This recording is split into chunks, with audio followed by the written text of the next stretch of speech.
بسم الله الرحمن الرحيم الحمد لله وكفى والصلاة والسلام على حبيبه المصطفى وعلى آله وصحبه ومن والاه اللهم انشر علينا رحمتك وأنزل علينا حكمتك يا ذا الجلال والإكرام.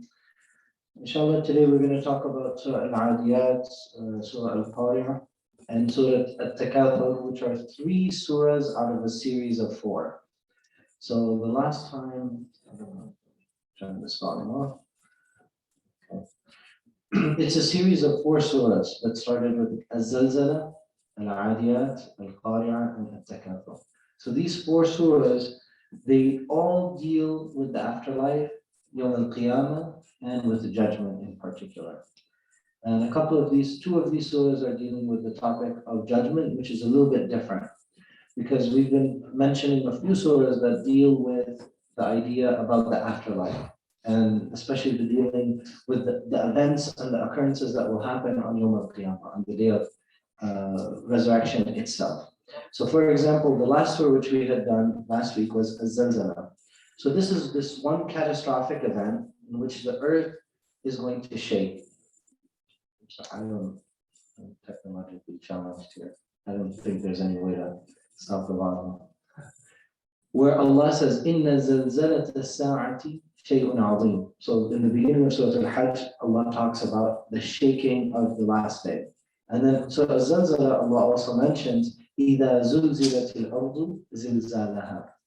Right? So when the earth shakes, it's shaking. Meaning the earth is meant to have that shaking, that it's something which is almost inevitable, which is part of its nature, that Allah grants the permission for the earth to shake, as if the earth is eager to do so. And it's not like it's going to be shaking in one local area. It means that the seas are going to be shaking, the mountains will be shaking, there will be, the mountains, as that the mountains, as we mentioned, it will be as al-manfush is like the wool which is carded, which is scraped. All of that is going to happen at one time. And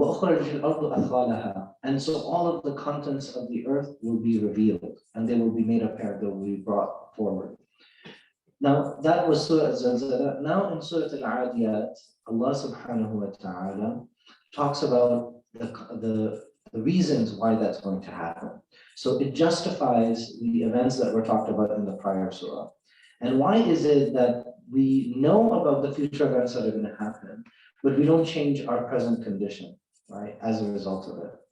And Surah Al-Adiyat I'm going to spend a little bit more time on Surah Al-Adiyat. It's convenient it comes first, but because this surah is unique in the whole Qur'an.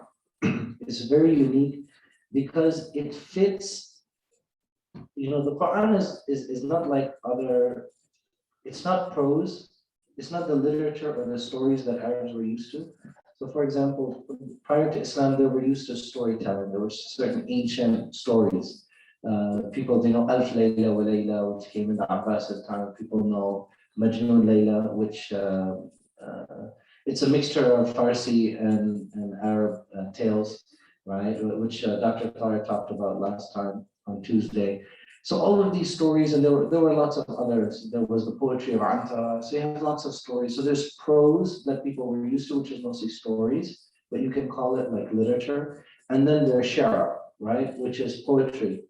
But the Quran is totally different. It created a new category that didn't exist. It's not prose and it's not poetry either. It's something in between, or it's something which is very unique. And if you consider the Quran as a movie, right? Then the analogy would be Surah Al-Adiyat is the trailer, because it gives you like a taste in these first 5 ayat of it grabs the attention to the Arabs that were used to very vivid poetry and vivid imagery. And there's no other surah in the Quran that has that level of depth of imagery. So and you have to put it in context. وَالْعَادِيَاتِ ضَبْحًا. So I'll give the translation and we'll go into more detail. By the steeds, by the Arabian stallions, the horses that run while panting. ضَبْحًا. So the desert Arabs, they were known for fighting for generations. Grudges would last for hundreds of years. And they were into entertainment, poetry, and stories. And most of their stories were about warfare and battle, right? And a lot of the battle stories also had to do with horses. They had an obsession with horses, right? Right? زين للناس حب الشهوات من النساء والبنين والقناطير المقنطرة من الذهب والفضة والخيل المسومة والأنعام والحرث. So Allah mentioned all the things that have been made attractive to us, right? So part of it is, in the case of men, women especially, vice versa, gold and silver and accumulating wealth, and khayl, horses is mentioned especially, right? Al-Mutanabbi, the famous Arab poet from the Abbasid period, so he wrote about al-khayl, right? He's the first thing that he mentions, and he mentions about the ink and the horses, and he meant because he was famous for having a big ego, right? And so he said, they all know me, right? So, but the first thing that he mentioned was horses, because they had an obsession with horses. And it's basically like the obsession that people have with cars now. It was the ultimate status symbol, right? To have that beautiful horse, it was also, there was a personal element to it. You know how people have like a relationship with their pets? I don't know, do we have any pet owners here?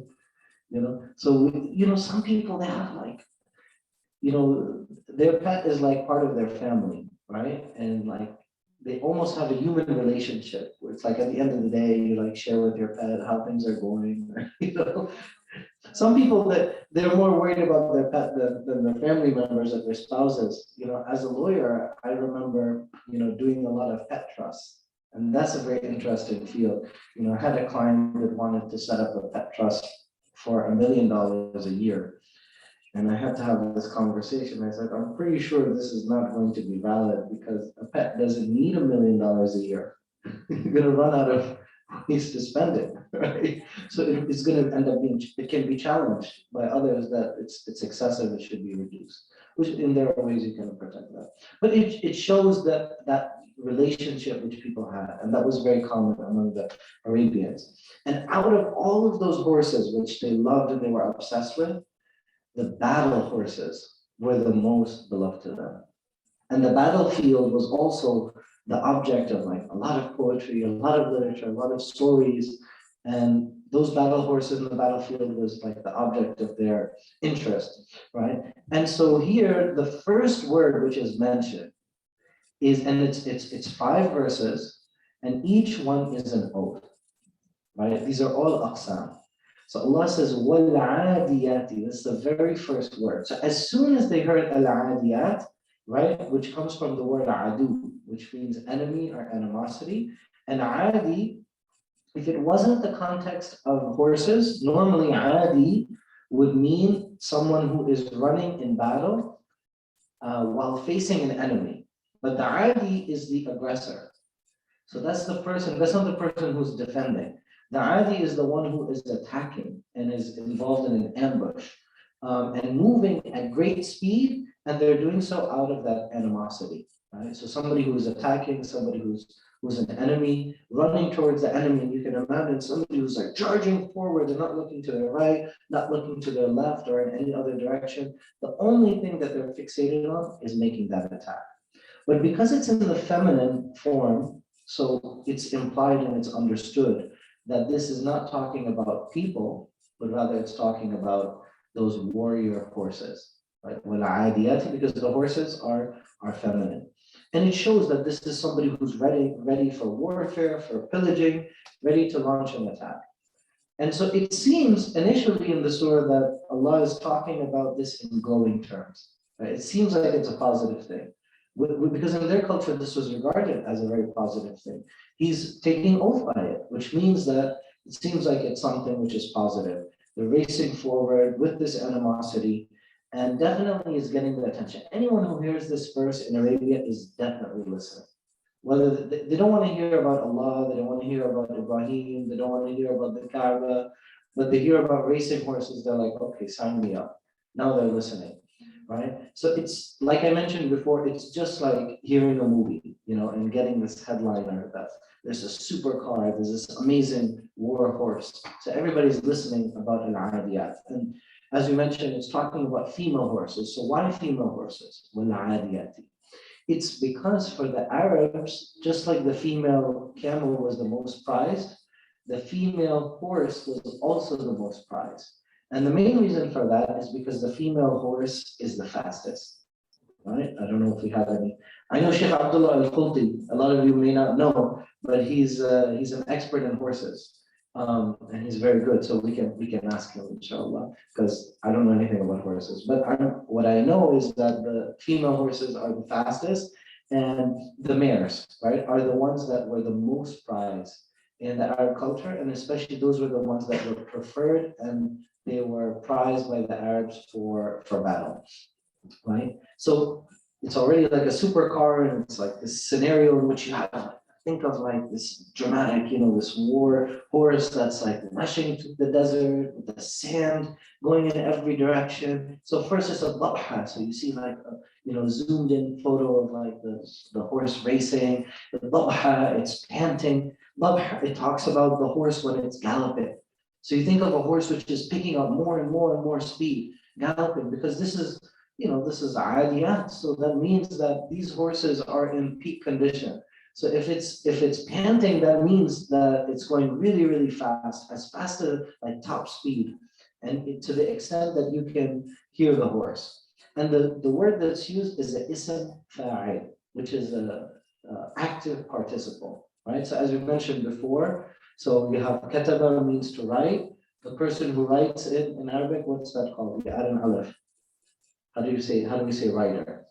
It's the same in Urdu, katib, and the same in Farsi, right? So writer is katib, right? So that means the person who does something. So the person who farms is a farmer. So in Arabic, you just add an alif, right? So Allah is our creator. He is al-Khaliq, right? The one who created us, the one who originated us. He is al-Bari, right?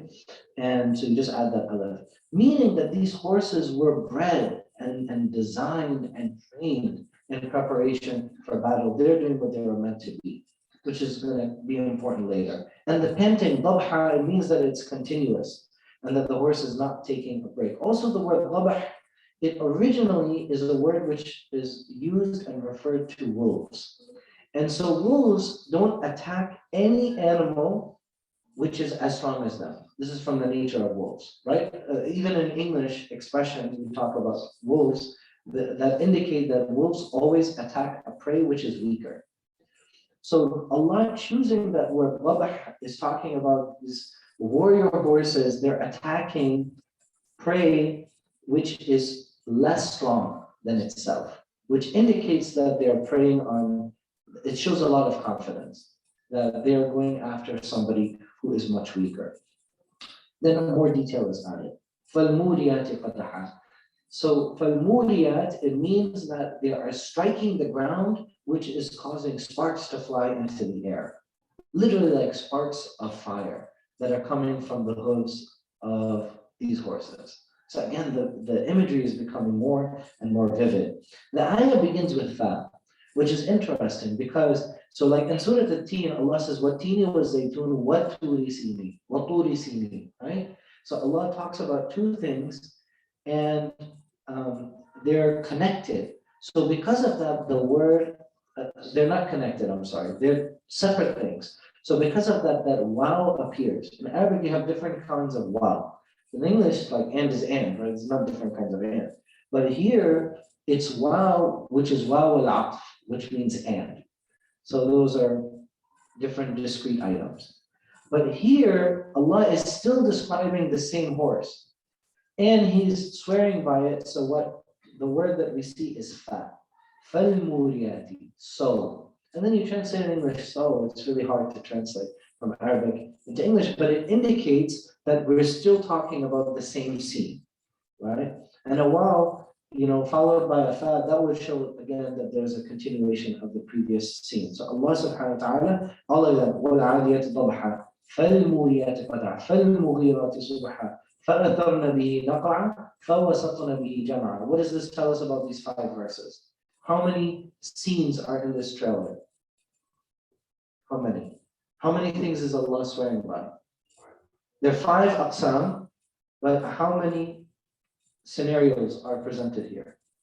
Just one, which is completely the opposite of like Surah At-Teen, in which you have different things. Here, this is all one picture. So you know how a painter will do the broad brushes, like in oil painting, right? Then you add a little bit more, then you add a little bit more detail, then you add a little bit more detail.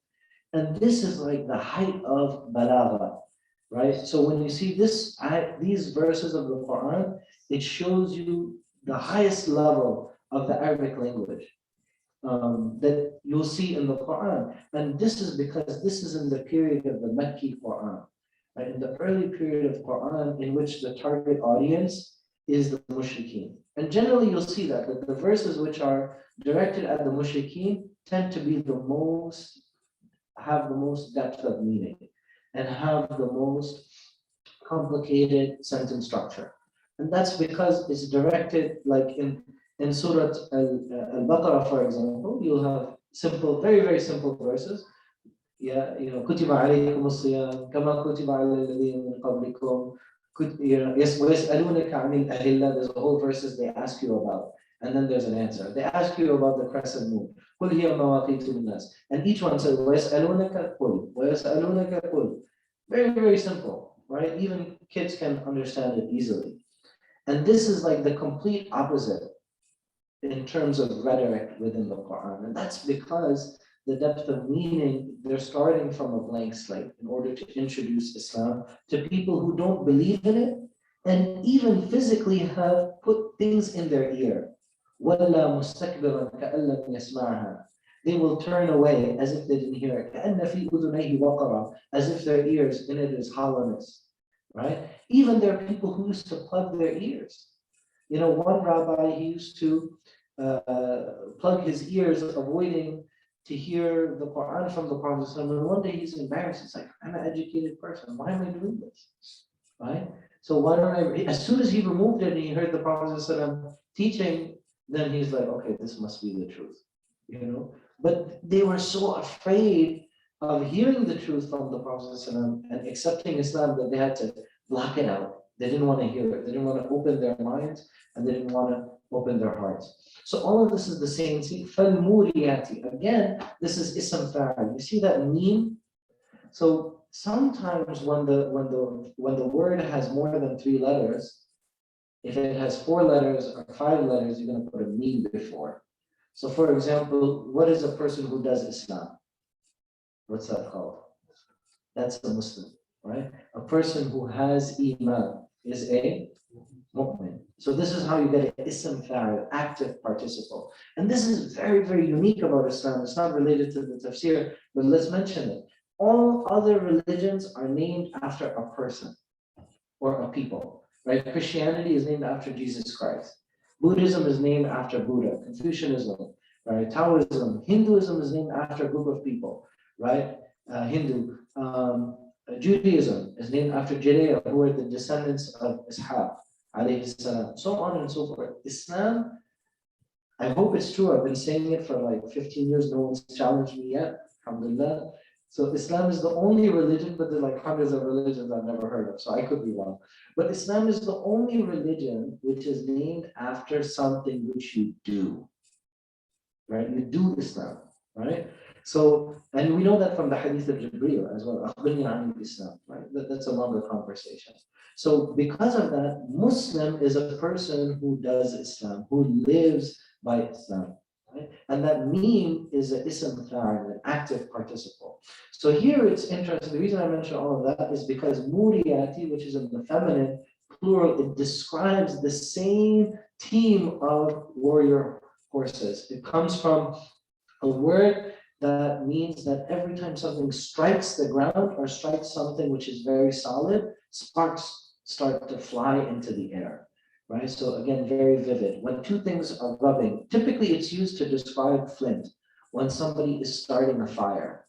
So it shows like this, now we have like speed, we have heat, we have light, we have sparks, right? I mean, just the imagery is like engaging all of the senses. And which is like kind of mubalagha. Allah subhanahu wa ta'ala, it's like Allah could say that the horse is going fast, but he doesn't need to, because he told us the horse is panting and sparks are flying in the air. So look at the it's like in social media, it's like, tell me the horse is going fast without telling me the horse is going fast, right? So it's like this is the beauty of the Quran, right? Where it's implied and it's understood to the person who does tadabbur.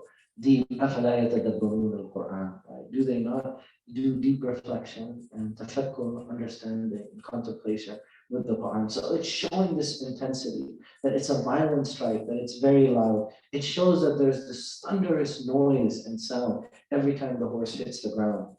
فَالْمُغِيرَاتِ صُبْحًا, which means who make dawn raids. So these attacking horses, right? Which is a kind of, I forgot what the name is, the stylistic element in English. What, like, for example, when you say like, oh, Washington called, right? So similarly, you say the horses are attacking, but the horses are not attacking on their own, right? They're people on the horses. So the surah is talking about Al-Adiyat, the horses, but obviously the riders on the horses. I think everybody understands that, right? So it's talking about the people who are on the horses, but we're fixated on the horses, because that's also what the Arabs were interested in. And so the horses are described as the ones that are making the raids. Although obviously the horses are not making raids, it's the riders and the attackers who are on it who are making the raids. So Ighara, it means al-Mughirat, right? It means to ambush. And Mughirat are the horses that go on top of the enemy. It shows like physically, it means spatially, it means that you're above the enemy. So the horses are galloping, and now they've reached them. That means they're at the point of contact, at the point of actually doing the attack and the ambush. So it's implied because the word mughirat is there, right? Which means to kind of snatch them, right? Who are doing these raids. So it's as if the enemy is on the ground and the rider, since the rider is above, the rider must have a spear or some kind of weapon to attack from a position of strength, which goes back to Dabha, about like wolves, right? Because wolves, they only attack something which is weaker. So all of this is part of that imagery. Subha, it tells us that this happens in the morning, which shows more intensity. Because in the moisture, in the morning, there's a lot of moisture. It comes as a surprise when things happen in the morning. And at the same time, the sparks are still flying in the ground, even though you have the morning moisture, that dew, that nada at that time. So it shows also, Ighara, it means to go deep into something. So like deep in the woods, deep in the depths of a place. And it shows that these people, they don't just attack from the outside, but they penetrate into the midst of their enemy lines, in the heart of the town, a brazen attack. Especially if you're coming in the morning, it's not like an ambush at night. It means you want them to know you're coming. And how do we know that these horses want their enemy to know that they're coming? What's one indication? If they wanted to attack secretly, what would they not do? They would. They wouldn't be their feet. Yeah, they would, exactly. They wouldn't be galloping. You go nice, a little quietly, go from the side, and make your attack in the middle of the night, ambush, so nobody would know. So by going forward at top speed, they're announcing that, hey, here we are, we don't even care. We're coming, and we don't know if you know that we're coming, right? And that's the level of confidence that they have. Then the next ayah, فَأَثَرْنَ بِهِ نَقَعًا, raising a cloud of dust, right? Which we talked about that earlier. So here Allah switches from talking about nouns and he switches into verbs. So what does that do from a balagha perspective, from a rhetoric? When you move from nouns to verbs, what does it show? Right? What do verbs indicate? Action. So it shows things are picking up, they're becoming more, it's increase in intensity. Because now we went with Al-Adiyat, we were describing the horses. Now we're not describing the objects, we're describing the motion. We're describing the events, what's happening. فَأَثَرْنَ بِهِ نَقَعًا, raising a cloud of dust. أَثَرْنَ, it means causing something to rise up, something to go up. نَقَعًا, again, is being caused to rise. And نَقَعًا is one of three words. Actually, the word dust appears in the Quran very frequently.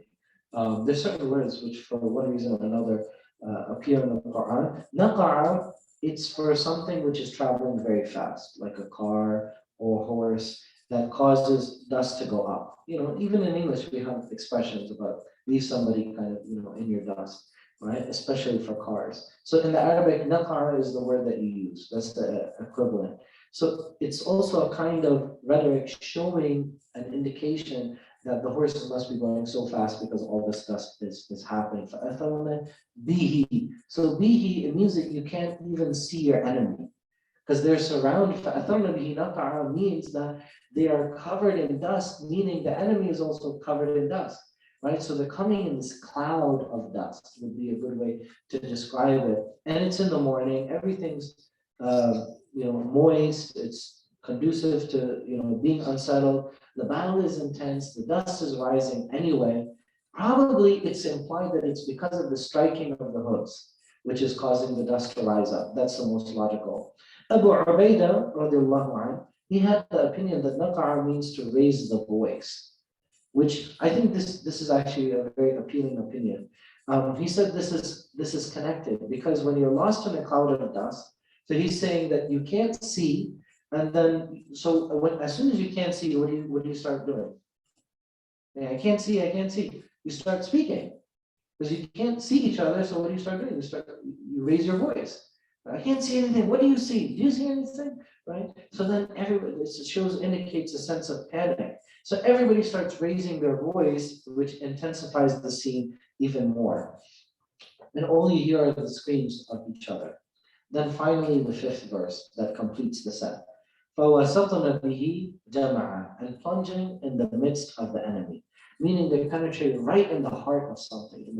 فَوَسَطْنَ بِهِ. So wasatna, this is again very hard to translate it. Like to translate these 5 ayahs, you need like 5 pages in English, right? So wasata in English is an adjective, right? It means to like penetrate into the middle of something, which I just use like 5 or 6 words just to translate the one word, right? So they penetrate forthward in the midst of that enemy, right? In the midst of something. And the female plural, fawasatna, see that noon right there? So it means that feminine plural, right? Tells us that all of the horses are doing so collectively together, right in the midst of them, and they're using that cloud of dust as an advantage under that cover.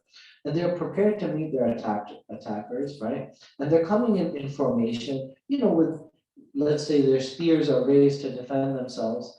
And despite them, they don't care. They go right down into the midst of their enemy. They don't care that they're prepared to defend themselves or not, right? Because also, if you're sending an attack in the Arab military strategy, in fact, all military strategy, you'll send a first regiment, then you'll send reinforcements, or you'll send from one flank, then you'll have another flank, or you'll send it in waves, right? So the Khalid ibn Walid was famous for that. He was sending more waves in order to make people think like, the Romans especially, to make them think like, there must be so many more that are coming. There must be backup. But because everybody came at once, that means that there was no betrayal between any of them. Jama'a, again, we know the word jama'a, right? It means all together in the heart of, they smash their way through the middle. It means also they burst through the front. They're doing well because if they got to the middle of their foe, that means they smashed the front defenses, right? And they're in the heart of battle. And then suddenly that scene disappears. Then Allah completely switches.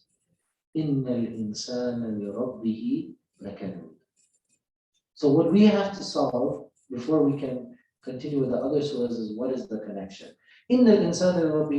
Verily man, the disbeliever, but insan, of course, in this sense, Allah, because insan, it comes from once, it comes from affection. The human being is, as Dr. Tariq also mentions, right? Al-Haywan al-Naqq, right? The intelligent animal, right? It has a mind, it has a judgment, we can weigh the consequences, we can make decisions. So, but in these verses, Allah mentions al-insan, ism al-jins, right? Human being, because insan just means like one person. Otherwise, normally you would say an-nas. The word for people is an-nas. But in these type of verses, Allah subhanahu wa ta'ala uses an insan, which according to Mufassirin is because it is indicative of our nisyan, that the human being alone in his nature is forgetful. لِرَبِّهِ لَكَنُودٌ. And this is the only verse where lakanud is mentioned. In the other verses, Allah mentions lakafud, that they are forgetful or ungrateful. And this is interesting because for 5 verses, this is probably the only time we're going to have a half an hour discussion about 5 verses in which we didn't mention anything about religion. Did you hear me say anything about religion in the last half hour? Right? So there was no religion, there was not about the akhirah, there was not about death, there was not about prophets, there's nothing about the Qur'an, no wahi. So Allah subhanahu wa ta'ala is giving the listeners exactly what they want to hear, what they love. Right? They're being drawn in. They are completely, when they hear the surah, they're eating it up. They love it when they're hearing from the Quran in anticipation. So, okay, and then what happens? What happens? And it ends on a cliffhanger, right? So it's like the person is in suspense, like, okay, well, what's in the next episode, right? To be continued, right? So it goes like that. And then Allah subhanahu wa ta'ala talks about what he wanted to talk about all along. But don't think that those 5 verses are not connected to ayah number 6. Those verses are connected. The agenda was to get them roped into that storyline for them to get a deeper message, right? That this is an illustration of something. There's going to be an element of surprise in the moral of the story, right? So the listener in those 5 verses, what is their impression of the horse? Let me open it up to you. What do you think about these horses? How do you feel? You're a desert Arab, or you're an Arab in general in that time period. What do you think about these Adiyat, of these horses? Are you impressed? You're completely enamored with it. Like to them, that's like the best show that they could watch. They would love to meet these horses or have one of these horses. And they're struck by, look at the loyalty. It's like, especially for people who watch Arturo, right? One of the key things is the relationship between Arturo and his horse. Like that's his own storyline, right? I don't know, have you guys seen the show, right? There's some people here that want you to watch all the episodes, right? I know it's actually, the funny thing, interesting, by the way, it's not 100% accurate, but it's really enjoyable, fascinating show. Is that, it's the #1 show in Pakistan. And it's in they've dubbed it, right? In English, you have to watch subtitles. But it's just amazing that it has had that reception, which shows that the public, they don't know about Islamic history and they want to know more about their heritage. This is how I interpret it, that there's something appealing about understanding about Islamic history and its legacy. So I think as a Muslim community, we need to produce more things like that. But there's a storyline of him and his horse. There's a point in which the rider and the horse become one. They can read each other's body language. Where the horse just knows. And this is a fact, right? People who have horses or ride horses, they know that this is the reality that happens. Even dogs have that, by the way. Right, where they have that level of intelligence of understanding its master. And part of that is because of the loyalty of the horse. Those 5 verses are about Al-Adiyat. They are not about the battle, mostly. They are about the horses. And it shows the loyalty of these horses to their master. They have a survival instinct, right? Normally, everything that we describe goes against the nature of a horse. When a horse sees a spear, what does it do? It runs away. Normally, when they see these weapons, the nature of horses are pretty intelligent. When they see weapons, they run away because they get scared. But these horses are وَالْعَادِيَاتِ ضَبْحًا. They are marching into the thick of danger out of loyalty to their masters because they're committed to fulfilling the order of their master. Right? But they're so willing that they are willing to give up their own life and survival instinct in pursuit of their master's wishes. So Allah subhanahu wa ta'ala immediately switches these are how the Adiyat, the horses are, but the human being, inna insana li rabbihi lakanud. Look how treacherous and disloyal the human being is to their Lord. Right? So the Arab, as soon as they hear it, that's their thought goes there right away.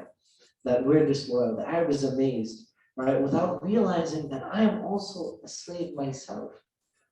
And I have a master, which is Allah subhanahu wa ta'ala, and that's in contrast to the horse. So who is better, the horse or the disloyal human being? Nakanut means ungrateful to a favor. So Allah subhanahu wa ta'ala has given us abilities, intellect, favors. And even the fact that the horse submits itself to the human being, that itself is a favor from Allah subhanahu wa ta'ala. That's number one.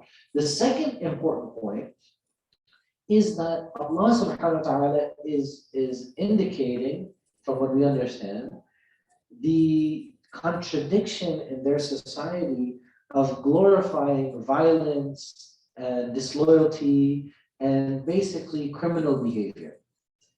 Because the scene that we just talked about, it's like a scene out of like American gangsters, right? It's like, shooting and, it's like, old cowboy movies, remember? Where they like glorify violence and gore and all of that is like completely romanticized. It's made to look very attractive. So their society is the same way. So it's showing the twisted sense of morality that in that scene in their society, that the person who's attacking is glorified and elevated and made to look like the good guys, right? But then in reality, the ones who are attacking are actually the bad ones, right? And so Allah subhanahu wa ta'ala separates himself.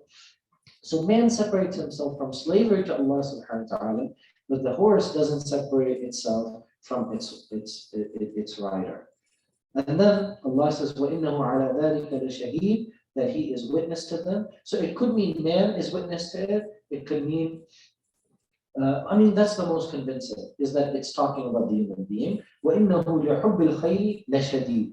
Li, it means for. So he's truly in love of wealth. لِحُبِّ الْخَيْرِ. So what's interesting here, Allah is talking about love, the pursuit of something desirable, but the fact that khair is used, it really interested a lot of the mufassirun. Then why is it? So khair, it's definitely referring to wealth, but why khair? Because khair is like goodness in general, right? And then lashadid is violent, right? So you think of ashad is like to tie a rope. So that means that we are connected and tied to our wealth the same way that somebody is tied to their wealth. So the Mufassirin, they said, actually Allah is being sarcastic, meaning that it's not meant to be taken literally, but rather that these are the things that you love so much, that you're so connected to, but in reality, you're going to return back to the earth, and it's not going to be, in fact, it's going to be spit out of the earth on the day of the shaking, which Allah talks about. So Al-Zalzala.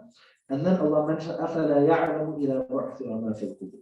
So the connection between wealth and accumulating it, right? And the fact that all of that wealth we're not going to take it to the grave, and it becomes buried in the ground, and it's going to be thrown out. وَحُصِّلَ مَا فِي الصُّدُورِ. And that which is in the breast of men shall be made known, right? So حُصِّلَ, it means to peel something, like you peel a banana. So everything is going to be completely extracted and brought out. إِنَّ رَبَّهُمْ بِهِمْ يَوْمَئِذٍ لَخَبِيرٌ. Their Lord that day will be fully aware of all of that. So again, remember how the beginning of the surah and the end of the surah are connected? The beginning of the surah is about somebody attacking. And the last word in this surah is khabir, that Allah knows about everything that you do. So again, Allah is sending down verses which are meant to strike in the heart of the mushrikeen about their own sense of morality and ethics. Things that, rather than preaching that, oh, what you're doing is wrong. So for example, وَإِذَا الْمَوْءُودَةُ سُئِلَتْ, about the baby which is buried alive. Dr. Tariq talked about that in Jum'ah. Right? Allah doesn't say like, oh my God, you guys are so bad, how can you bury your daughters? But instead, Allah indirectly points out the contradictions in their own statements. They're saying, well, she's going to be questioned. What crime did she commit? Right? Which is like, well, why are we asking them? We should ask the murderer. So as soon as, because the ayah, when they hear the ayah, that's what they're going to think. Like, well, we're not going to ask the baby doesn't know. Oh yeah, That baby is innocent. The baby doesn't have a clue. What could a baby have possibly done wrong? So this is from the beauty of the Quran, that some things are left unsaid because they are merely understood. So that means that this society in which criminals go free, people attack each other, rob each other without any concern for consequences, you think that there is no court, there's no police to hold you accountable. Allah subhanahu wa ta'ala tells them that He has full news of everything which they do internally. وَحُصِّلَ مَا فِي الصُّدُورِ. So Allah knows what's in the heart and your intentions. And Allah is also Khabir. He is fully aware of everything which you do outwardly as well. That was one of the most challenging surahs, alhamdulillah. I hope it was beneficial to understand, but you really, really have to put it in the context of the society at that time to understand Surah Al-Adiyat. This takes us to Surah Al-Qariyah, which is the third in the set of four surahs, which come together with a similar theme, in which the dunya and the akhirah are mentioned. But here we get a very unique sequence. So Surah Al-Qariyah is unique because Allah tells us about the events that will happen one after another. In fact, there are three or four things which I mentioned. So Allah talks about how we get our book. فَأَمَّا مَنْ أُوتِيَ كِتَابَهُ. We talked about that before, right? So some people they get in the right hand, some people they get in their left hand. The people in the left hand, they get it وَرَاءَ ظَهْرِ, they get it from behind. So we talked about the tafsir. Most likely they don't want to receive it, which is why it's behind, because they're ashamed, but they are forced to do so. And that's why actually it's both. It's behind and it's in the left hand together. Then the second phase, they're shown what they're done, right? So everything is exposed. So the person sees their own actions before their eyes. Then the third thing happens, which is that their actions are weighed, right? On the mizan. We're going to talk about that inshallah. And then the actual judgment takes place. So Allah says, Al-Qariyah, Al-Qariyah, wa ma adraka mal-Qariyah. So again, this is similar to Surah Al-Qadr. إِنَّا أَنزَلْنَاهُ فِي لَيْلَةِ الْقَدْرِ وَمَا أَدْرَاكَ مَا لَيْلَةُ الْقَدْرِ. And so Al-Haqqa, Al-Haqqa, Mal-Haqqa, وَمَا أَدْرَاكَ. Whenever you see that وَمَا أَدْرَاكَ, and what will let you know, so let me translate it in English. Al-Qariyah is something which strikes. And وَمَا أَدْرَاكَ مَا-Qariyah. And what is that striking hour? And وَمَا أَدْرَاكَ, and what will inform you? Whenever you see that composition, Allah is about to tell you the answer. And whenever, which is in the past tense, whenever Allah says وَمَا يُدْرِيكَ, that means it's something which is unknowable. Allah never answers in the Quran. وَمَا يُدْرِيكَ لَعَلَّ السَّاعَةَ تَكُونُ قَرِيبًا. Right? And what will inform you in the present, right? Then there's no answer to that. Meaning that it is something which is unknowable, or unknowable in the sense that it's unknowable for human beings. That knowledge is reserved with Allah subhanahu wa ta'ala. So we imagine the day of judgment which is happening. This is the beginning of the day of judgment. This is the blowing of the horn. As we know, the trumpet will be blown twice, at least, let's say 3 times, according to most of the scholars. So they will be scattered. They'll be dividing. People will be coming and going. Everybody's going to be confused, except for those who understood from the Quran and said, yeah, we expected that this is going to happen. So the word qara'a, again, is ism fa'al. Al-Qari'ah. Ghafir, Katib. Remember the alif? So Al-Qari'ah is an active participle. It's when two things crash together. It's a kind of clanging. It's when they produce a loud, disturbing noise. It has to be, it's a scary noise, it's an annoying noise. It's a thump, right? So Qara'a, normally, you think of a door. So Qara'a al-bab, right? So you think of and it's usually going to be at night. So it means that it's something which is unexpected, something which disturbs the peace, and it fits in with the other verses in the Quran describing the Day of Judgment. الطامة الصاخة أزفت الآزفة. So Allah describes the deafening sound, the sudden jerk, the commotion, right? The crisis that happens. All of these words are used to describe the way in which the Day of Judgment commences, which shows that it's loud on purpose, right? And people will be scattered like locusts. In one verse, it says they will be scattered like locusts that are spread abroad. And normally you would expect that you have this mubtada, right? So you have this mubtada, which is the subject. So when you have a jumla ismiya, you have a nominal sentence, right? So in Arabic, we're going to do a little bit of grammar very quickly. You have a sentence which is nominal, and you have a sentence which is verbal, right?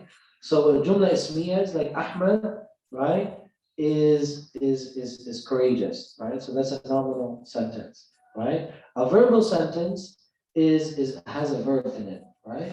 So here you have a mubtada al-qari'ah, right? That means that this striking sound, the day in which that striking sound happens. So when you hear that al-qari'ah, mal-qari'ah, wama adraka mal-qari'ah, what will inform you about al-qari'ah? So normally what's missing from the sentence? We have a subject, the subject has a predicate. There's a mubtada, there's a khabar. So when you hear al-qari'ah, so the listener automatically is like, okay, so what? What about al-Qariyah? Tell me the answer. What's next? What happens? So the scholars they debated this a lot. So some of them they said it's a fi'l mahdoof, which means that لَتَأْتِيَنَّ, that there will be al-Qariyah. Al-Qariyah is definitely coming. So this is one possibility. It makes sense. But I think another way of understanding is that al-Qariyah is understood. So the khabar is that al-Qariyah is happening. It's on its way. It's real. So I find this is more appealing. Right? A lot of the mufassirin, they said this makes the most sense, which is that it's not a verbal sentence. It is a nominal sentence, but al-Qariyah, Allah is telling you al-Qariyah is happening. You don't need to say is happening. All you need is al-Qariyah. And the khabar, the fact that al-Qariyah is happening is the khabar. The fact that al-Qariyah is real is the khabar about al-Qariyah. So there's no need to say that, hey, it's real, because Allah says al-Qariyah. So that itself should be enough of a khabar, enough information for us to understand. So everything's colliding with each other. There's a call. Right? So as ثُمَّ نُفِخَ فِيهِ أُخْرَى فَإِذَا هُمْ قِيَامٌ يَنْظُرُونَ. So all of the bodies are going to come out of the grave. The mountains. So what does Allah tell us about Al-Qariyah? يَوْمَ يَكُونُ النَّاسُ كَالْفَرَاشِ الْمَبْثُوثِ. It's a day when mankind will be like moths. Al-Farash al-Mabthuth, scattered about. In one hadith, we won't even have space to stand. Just barely the amount of space that our feet need. People will be all compressed on the earth, because everyone who's ever existed is going to be resurrected and covering the face of the earth. And we'll be like moths. So nobody's going to care, like, oh, what do you look like, or what complexion you have, or what size you are, how tall you are. None of that stuff is going to matter. We're all going to be like moths. We're going to be like nothing. وَتَكُونُ الْجِبَالُ كَالْعِهْنِ الْمَنْفُوشِ. And the mountains will be like carded wool, like fluffed up wool. So it's like different colors, which is because the earth is comprised of different colors and different shapes, right? فَأَمَّا مَنْ ثَقُلَتْ مَوَازِينُهُ, right? فَهُوَ فِي عِيشَةٍ رَاضِيَةٍ وَأَمَّا مَنْ خَفَّتْ مَوَازِينُهُ فَأُمُّهُ هَاوِيَةٌ. So the first thing we have to mention here is the word mawazinu, right? And as for him whose balance of good deeds will be heavy, فَهُوَ فِي عِيشَةٍ رَاضِيَةٍ. He will live a pleasant life in paradise. So we don't need to mention that, because in Surah we talked before in Surah Al-Bayyinah, we talked about life and عِيشَةٍ رَاضِيَةٍ, the pleasant life. وَأَمَّا مَنْ خَفَّتْ, if your balance is light, فَأُمُّهُ هَاوِيَةٍ. He will have his home in Hawiyah. So what's the mawazin? So normally when we think about mawazinuhu, right? So what is mawazin, right? So mawazin, it could be the plural of mizan, the scales. But it doesn't make sense, because the scale is the scale itself. It's not the two different sides of the scale. So most of the mufassirin, they said, actually, the way that we understand our scale on the Day of Judgment is totally wrong. And that in reality, the evil deeds don't have a weight. فَلَا نُقِيمُ لَهُمْ يَوْمَ الْقِيَامَةِ وَزْنًا. Right? So some people, their deeds, they will have no weight on the Day of Judgment. Right? So it's only the good deeds which have weight. So the scale is weighing. It reminds us of the hadith of the Prophet ﷺ that says that a very heavy man will be weighed on the Day of Judgment, and he will not even have the weight of the wing of a mosquito.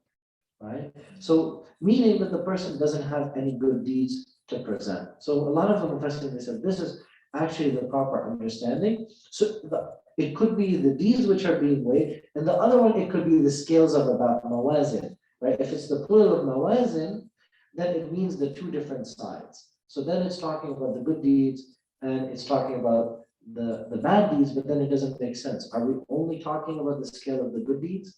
So actually, most of the Mufassirin, they said we're wrong. This idea of thinking about good deeds and evil deeds, right? But rather it's the one who has weight in their scale of good deeds. Allahumma thaqqil mawazinana. May Allah make our scale of good deeds, make it heavy.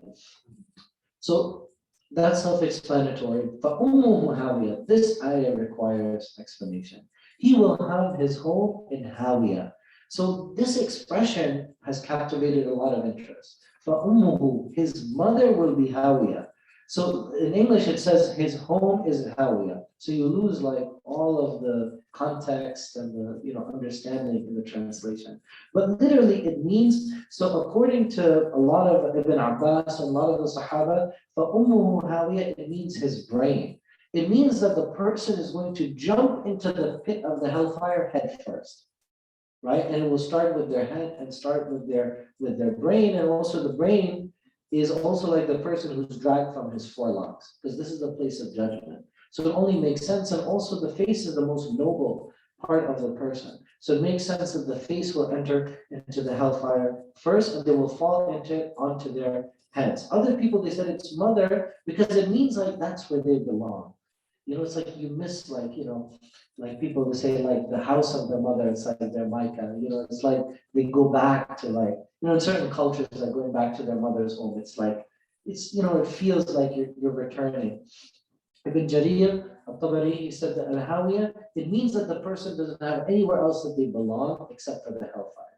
Like that's where they belong. That's their abode, is in the hellfire. And there are a lot of interpreters who said the same thing, right? Hawiyah. So Hawiyah, and then Narun Hamiyah. And what will make you know what it is? It is a fiercely blazing fire. So Hawiyah, that extra ha, that aspiration, ha, it's from the huruf al-halaq. If you study the tajweed, there are 6 letters that are huruf that come from the throat, and it's one of them. So in the Arabic poetry, they used to add this ha whenever they wanted to show intensity, right? So it actually makes you feel about the hellfire. وَمَا أَدْرَاكَ مَا هِيَ نَارٌ حَامِيَةٌ. So by ending on that throat letter, the sound and the scene are actually intertwined and connected. It shows that Narun Hami, it means a fiercely blazing fire, an extreme heat. And actually the Prophet ﷺ, in one authentic hadith, he talked about that the fire of the children of Adam, the fire that we know, is one part of 70 parts of the hell fire. It's just a taste of 1 out of 70. And there are many hadith that have a similar meaning.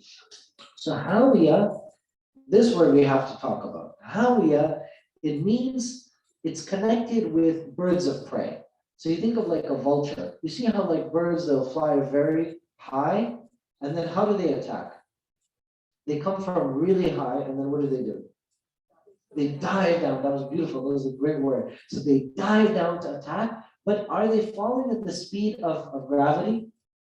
No, they're going even faster than gravity because they lunge using the movement. فَأُمُّهُ هَاوِيَةٌ. So the word hawiyah, it comes from that. It means like a predator bird is coming down to attack in the bottom of a valley, launching itself. So hawiyah is a deep pit that something falls into. So it means that something which is very deep. So it indicates that the pit of the fire is very deep, and it shows that people will be forced down into it, and they will be launched down into it, right?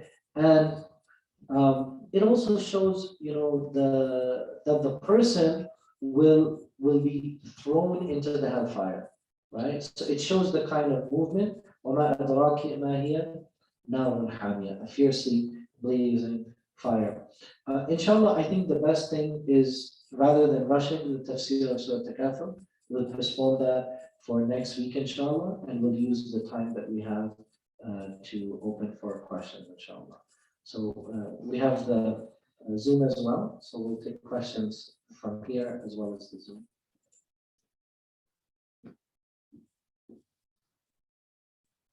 Yes, please.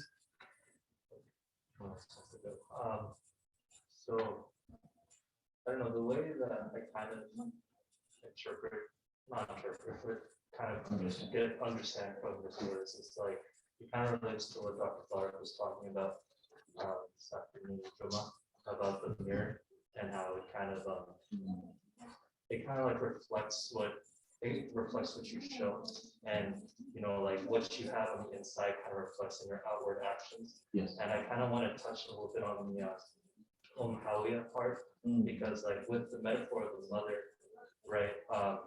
Because that's what I want to focus on. You know, when a child goes to their mother, right, it's kind of instinctual, right? Like the child will just run towards it. So even though, so you say like they're thrown to the fire, but you could also read it as like, even though internally the person doesn't want to go into the fire, their body turns against them because that was what was in their heart. So in a way, they kind of fling themselves into the fire because that was a state of their internal being, you know, they are reflected outward. Amazing observation. I love this because it reminds us, so for those who are listening, so the فَأُمُّهُ هَاوِيَةٌ, that his mother is Hawiya, right? It could also be indicative that the person is compelled to come back to their mother. It's instinctual, if that's okay. I think that makes sense. To say that it's instinctual for them because that's where they're coming home. And actually one of the companions said the same thing, that they will be thrown into the hellfire like a person falling into the lap of his mother. And which I didn't mention, but it fits perfectly into what you said. So I think that's a beautiful observation, and it fits exactly with the evidence which we have. Regarding the first observation about the mirror, the Prophet actually said that the believer is a mirror to the other believer. It's an authentic hadith, right? The mu'min is mir'ah. The believer is, and there's another hadith, authentic hadith, that the believer is like glass. Meaning that what you see is what you get. Right? The person is not two-faced in another hadith, right? So they're not like one way with some people, another way with other people, right? So you like really, the person is sincere, they're consistent, right? And that fits with the scales, because the mawazin, they said that the idea of like good and evil is a simplistic construct which we use, but it's not actually the most accurate depiction of the way that the scale is going to happen, because there's a qualitative element to the weight. It's not like, okay, it's one good deed or two good deeds, but there's a qualitative element where Allah subhanahu wa ta'ala weighs our actions based on the level of sincerity. Muhammad al-Shafi'i, he in his tafsir says the same thing, that actually the two elements are the level of sincerity involved and the level of devotion of the action, like the consistency with the Qur'an and the Sunnah. And so when these two things coincide, then the action has additional weight. And that mawazin is, it means that it's one scale of all of your deeds, and that if you don't have enough deeds, by your deeds being more sincere, then it will have a greater weight to those actions. So the first observation is also, mashallah, is also very consistent with what a lot of the scholars have said. Are there any other questions? Yes. So the concept of single scale, is that like we don't know how to get it, but then what happens to the bad things? Like they don't get saved, or so the reason the scholars so about the bad deeds. So the reason we have said that is there are about 4 or 5 verses in the Quran that talk about scale. And Allah talks about evil deeds, but usually He talks about the scale. So He's talking about one scale, right? And then Allah also talks about the evil people, like in Surah Kahf, because today's Friday, right? So we said that وَهُمْ يَحْسَبُونَ أَنَّهُمْ يَحْسَبُونَ صُنْعًا فَلَا نُقِيمُ لَهُمْ يَوْمَ الْقِيَامَةِ وَزْنًا. Their scale, they're not going to have any weight on the Day of Judgment. And there are numerous other places in the Quran where the disbelievers or wrongdoers are described as not having any weight. So based on that, like it's useful for us to think about a scale of good deeds and bad deeds. It's fine, but it's too simplistic.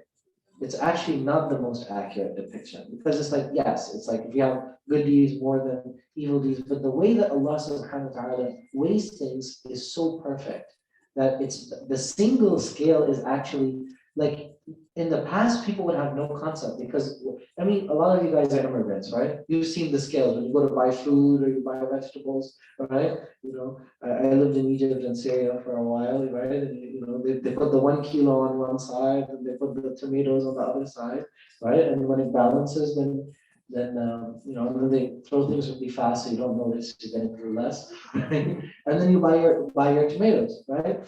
But so they didn't have a concept at the time of the Prophet ﷺ of like a scale. But for us, it's very easy. If you go to any of your bathrooms, what do you have? You have a bath scale, right? You step on it and it tells you the weight. So our concept of weighing things is different than in the past. So the old scholars, they talk about scales, like scales of justice, right? You enter the court, you see this, you know, statue of a woman with the scales of justice, right? Because that's what they thought scales were. They had no idea of weighing. But subhanAllah, as technology advances, sometimes the verses of the Quran make more sense. That we're like, no, Allah is weighing it in terms of their entire hisab, the entire account of good and evil. Because there might be some good which offsets the evil. There might be some good deeds, like for example, giving water to a thirsty dog, which empirically it might be like something insignificant, but Allah subhanahu wa ta'ala, He makes it heavier and adds additional weight to it because there's a qualitative element to the deed, or something which is done very sincerely. So for example, you only have $1 in your wallet and somebody asks you for help and you give them the last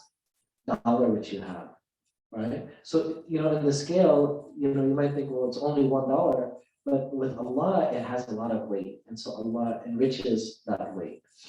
And that's why the Mufassirin, they said, actually, if we want to be really accurate about Yawm al-Qiyamah, we should think about it as having a single weight. That doesn't mean that like, okay, thinking about it other ways is wrong, but the way that we just described is more consistent with what is more consistent. Because of course, everything is going to be analogized. Our level of understanding is in a box. We're in a box. We can only understand things based on what we know. Right? Allah subhanahu wa ta'ala is dumbing everything down for us. Right? Because this is my level of comprehension. وَمَا أُوتِيتُم مِّنَ الْعِلْمِ إِلَّا قَلِيلًا. We only have a little bit of knowledge. So, but when we put all the verses together, then we paint like a complete picture. There's another question here. What is the Islamic view of people with mental illness? Are they responsible for their actions? For example, if they don't pray or fast from Ramadan, what if their illness comes and goes? So this is definitely a question which is on a case-by-case basis. And the reason for that is because anytime you have a medical question, it will be based on the person's situation, but we can talk about the general rules. So the general rule is that there are people who are mukallaf. There are people who are, that the fariḍa becomes mandatory to them. So for example, a youth that reaches the age of maturity, now that person is accountable, right? And now they're required to do something. But there are people who, because of and by the way, mental illness existed in the time of the Prophet ﷺ. There was a woman who wanted to make shahada, but she couldn't even articulate her understanding about Islam. And a lot of people in Aqidah, they refer to this hadith because the Prophet ﷺ explained to her about Islam, and she said that Allah is up, right? And then a lot of scholars, they debated, is Allah up? Is Allah around us? Is He in the creation? Is Allah everywhere? Please don't ask me these questions because we'll be here all night. But the point was the woman got it. She understood that Allah is not here. So she's pointing up. That was her level of comprehension about Aqidah, right? Which is that Allah is laysa kamithlihi shay. That was the important part for her level of understanding. And the Prophet took her shahada, right? So when it has to do with that, but the question was about actions, what's mandatory, what's not mandatory, about fasting and praying, and that will be according to the level of the person's understanding. If the person is able to do so, which is a medical consideration, right? If they understand the consequences of their actions and the meaning and the significance of what they're doing, then it will be mandatory to them. Some people, because of the severity of their illness, or if it's something, they have developmental delays which affect the level of comprehension. Some people never reach that. So even when they become an adult, even though they're an adult physically, but in their mentally, that person doesn't have that level of awareness. So that person never becomes mandatory on that person. And this is rahmah from Allah subhanahu wa ta'ala. لا يكلف الله نفسا إلا وسعها. Allah is not going to impose a burden on the person that the person is not able to fulfill. And the last part of the question is, what if the illness comes and goes? I'm not a medical doctor, but there are situations in which a person's cognitive ability would be, so for example, if somebody is schizophrenic, right? So their level, the people who have hallucinations or have imagination, so that's in a totally different category. Because the person from a mental perspective, in terms of judgment and understanding, it's all there, but their perception of reality is affected. And because of that, it's too hard of a question to address in this format, because it's going to be very, very specific. Like in Ramadan, we always get the question that should you fast if you have diabetes? And it's like, well, show me your glucose levels, then we'll talk, right? Because, I mean, why are you asking me as the Imam of the masjid whether you should fast or not? You should be talking to your physician, because your physician knows. Because my question will be, is there any kind of darar? La darara wa la dirar, right? A lot of people, they use this word darura, that it's necessary. But in fact, if you open all the books of fiqh, you're not going to find this word darura, necessary. It doesn't exist. It's like a made up concept. The word in fiqh that you'll find is it going to cause harm? So if there's a real risk that the fasting is going to cause you harm, similarly for the person with a mental illness, if these things are going to cause the person harm, then it falls in a different category of a rukhsa. The person now has an excuse. So there are two things to analyze. The first one is, did it become mandatory? Some people, it never became mandatory. Then the second category is, do they have an excuse not to do it, right? So these are the two steps, step one, and then step two, and then you will get that, and it requires a mufti, right? So who will give the opinion based on the individual circumstances. The last question that I have from the Zoom is, speak about how to conduct ruqya and if we should practice this at home. The most powerful thing for ruqya is especially Surah Al-Fatiha, which the Prophet ﷺ described as a shafiyah, right? The Sahaba, one time they were away from the Prophet ﷺ and they recited Fatiha on each other, and they came back to the Prophet ﷺ for approval. They said, we did this, and he was so impressed. He said, how did you know that Al-Fatiha is a shafiyah?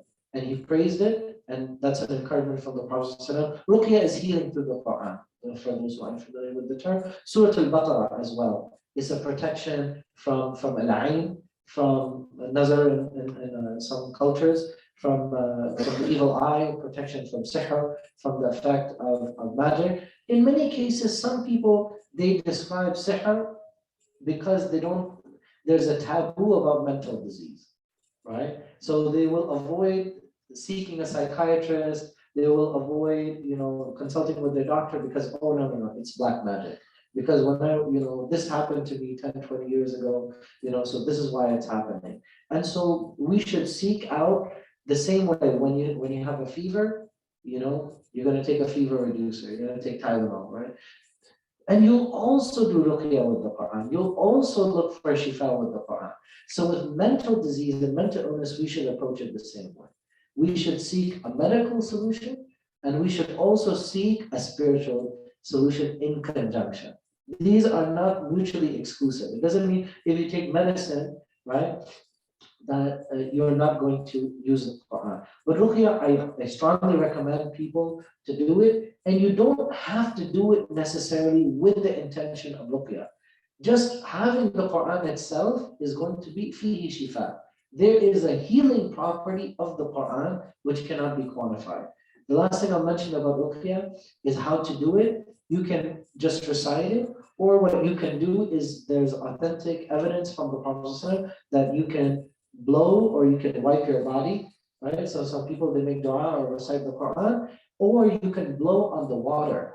And this is also authentic. Some people, they thought that this is not from the Sunnah. It is from the Sunnah of the Prophet. There's a lot of evidence for it, and you can make a lot of water, and you can recite the Quran, and you can use that to bathe, or you can drink from it, or you can use it for wudu and any of these problems. There are other things which people do. So some people, they do like a taweez. Have you guys heard of this? So they create writing and paper and amulets. It's a made up practice. I'm not gonna like condemn it because it's a piece of the Quran. So, but why would you, like, if the Prophet told you the best way to do something, why would you go make up your own way, right? So my suggestion is the best way to do ruqya is to do it the way that the Prophet ﷺ did it. Other people, they said, oh, this is shirk, this is that. I don't think anybody is doing that. Obviously, they're asking for assistance from Allah subhanahu wa ta'ala. So it's not shirk, but it's not the recommended way from the Messenger ﷺ. So we should try to avoid that, inshallah. We'll stop right there. We ask Allah subhanahu wa ta'ala that He will show us guidance. اللهم أرنا الحق حقا وارزقنا اتباعه وأرنا الباطل باطلا وارزقنا اجتنابه. اللهم ثبتنا بالقول الثابت في الحياة الدنيا وفي الآخرة.